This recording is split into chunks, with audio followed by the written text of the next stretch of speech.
السلام عليكم، كل سنة وانتم طيبين. خلاص المدارس على الأبواب وهنعمل الفينو.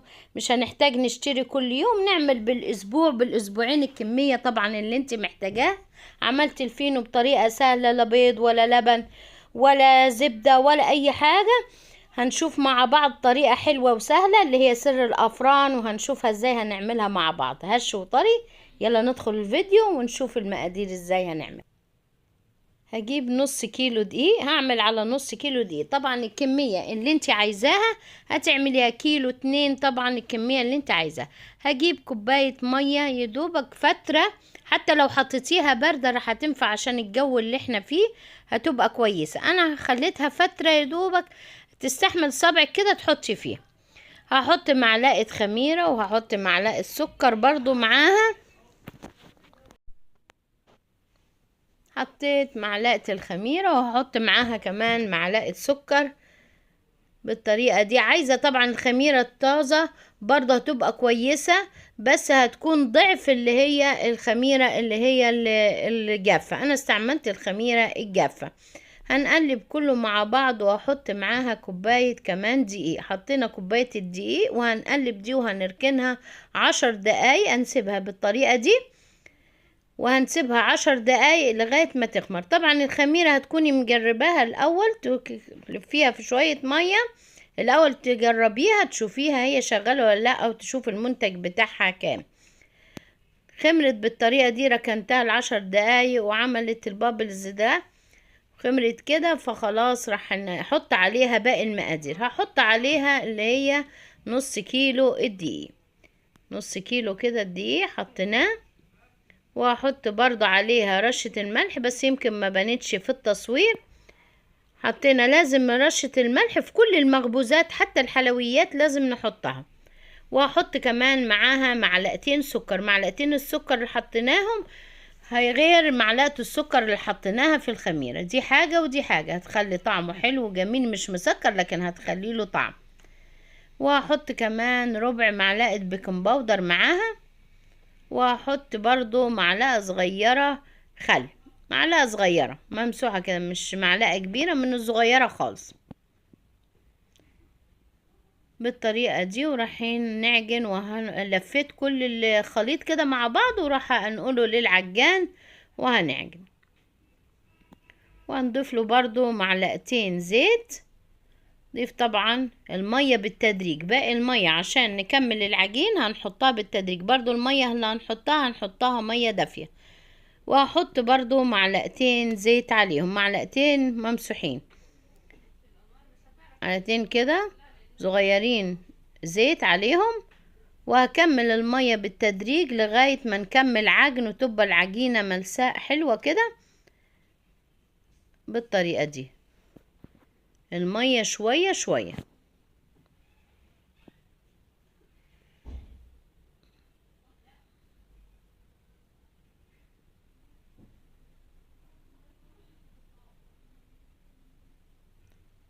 وكده راح احط كمان ادي الزيت.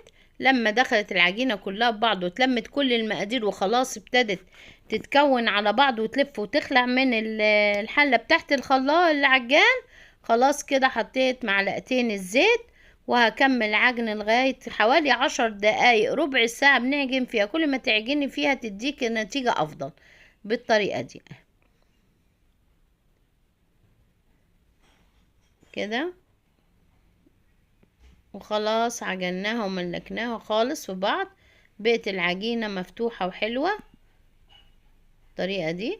وراح احطها في برضو في هو الحلة بتاعت العجان نفسها، هحطها واسيبها تخمر برضو فيها.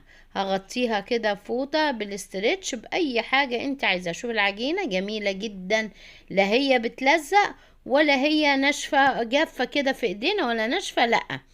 هدهن ايديا زيت كده وهندهن مكان اللي هو الطبق، هندهنها كده من تحت وهحطها واغطيها واركنها في مكان دافي على حوالي 10 دقايق على الجو اللي احنا فيه، او ربع ساعة بالكتير هتكون خمرت وهنشوفها مع بعض. حطيتها كده انا بالفوطة وركنتها في مكان دافي كده. كانت خمرت، مرتش 10 دقايق 12 دقيقة كانت خمرت، ان الجو يعني حر، مش مش هتستحمل. فضيتها كل العجينة برضو، هنطلع كده الهواء منها بالطريقة دي وهنقطعها.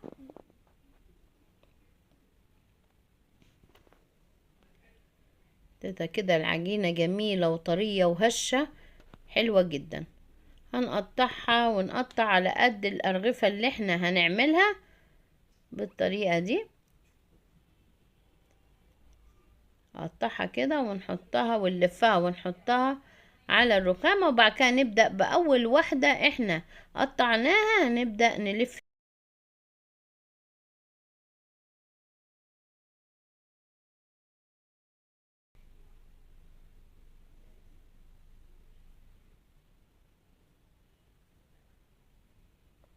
وكده بدأنا في أول قطعة احنا قطعناها، بدأت أفردها كده بالمردنة بالنشابة بتاعتنا، حتى لو فردتيها بإيديك هتتفرد. وهنلف فيها رول وهنضغط لجوه، كل ما تلفي تضغطي لجوه بحيث ان يدينا عدد لفات أجمل، وهتدي هشاشة برضو للفينو الطريقة دي. ونيجي في آخر حتة وبالطريقة دي نمسكها ونضمها كلها مع بعض، بحيث ان نخلو اللي هو الضمة دي من تحت في الصاج بتاعها، بحيث ما تفتحش معانا مع التخمير ولا التسوية. هنلفها كده رولات وهحطها برضو في الصاج اللي هو بتاع الفينو، وفي نفس الوقت في اي صاج اي صينية عندك كله هينفع. بس هو اللي يمكن الصاج ده هو اللي بيدي اشكال الفينو، بيدي شكل متساوي اكتر، يعني هيكون مستوي اكتر. لكن ممكن نعملها في اي صينية او في صاج عادي من بتاع الفرن بتاعنا. الطريقة دي برضو لفينا التانية وضمناها كويس جدا، وبعد كده نخلي الضمة اللي احنا ضمناها من تحت دي عشان ما تفتحش نحطها من تحت الطريقة دي، وهنسيبها برضو هكمل الباقي ونسيبها تخمر كده. كملت كل الكمية الباقية، وجبت برضو حوالي ربع كوباية لبن على معلقتين سكر، هندوبهم في بعض وهندهن بيه. عايزة تدهني بالبيض برضو براحتك، تحطي عليها خل، تحطي عليها فانيليا. عايزة تدهني بالصفار البيض واللي هو النسكافيه اللي هو القهوة سريعة الذوبان، اي حاجة انت عايزة تدهنيها بيه. عايزة تدهنيها بمية بس مية تحطي فيها سكر بحيث يديها برضو ولون وشكل كده من فوق بالطريقة دي. عايزة تسيبيها خالص ومش عايزة تدهنيه برضو حاجة ترجعلك وهيبقى حلو وجميل جدا.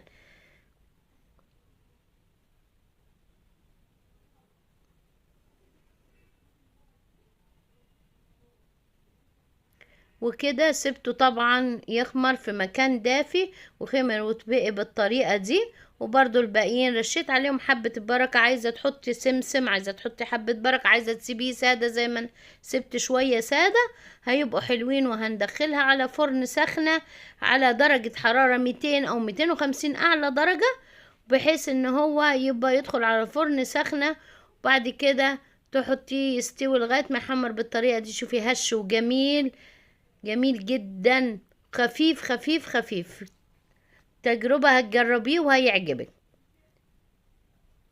لذيذ جدا وحاجة نظيفة وعارفين ايه اللي حاطينه فيه، ولا استعملنا زبدة ولا بيض ولا كل الانتفاكسات دي بالطريقة دي. وطلعوا معايا حوالي 16 رغيف من النص كيلو بالحجم ده. لو عايزة تعمليه ميني هيطلع طبعا اكتر، عايزة تعمليه اكبر برضو براحتك. حاجة ترجعك نص كيلو دقيق حلو جدا، تعمليه بالاسبوع. شوفي هش وجميل وخفيف جدا، طريقة حلوة وسهلة. يا رب تعجبك الوصفة وتجربيها وتعجبك. ولو عجبتك ما تنسينيش في اللايك والشير والاشتراك في القناة، وشيريه لكل احبابك واصحابك يستفادوا مني زي ما انت استفدتي.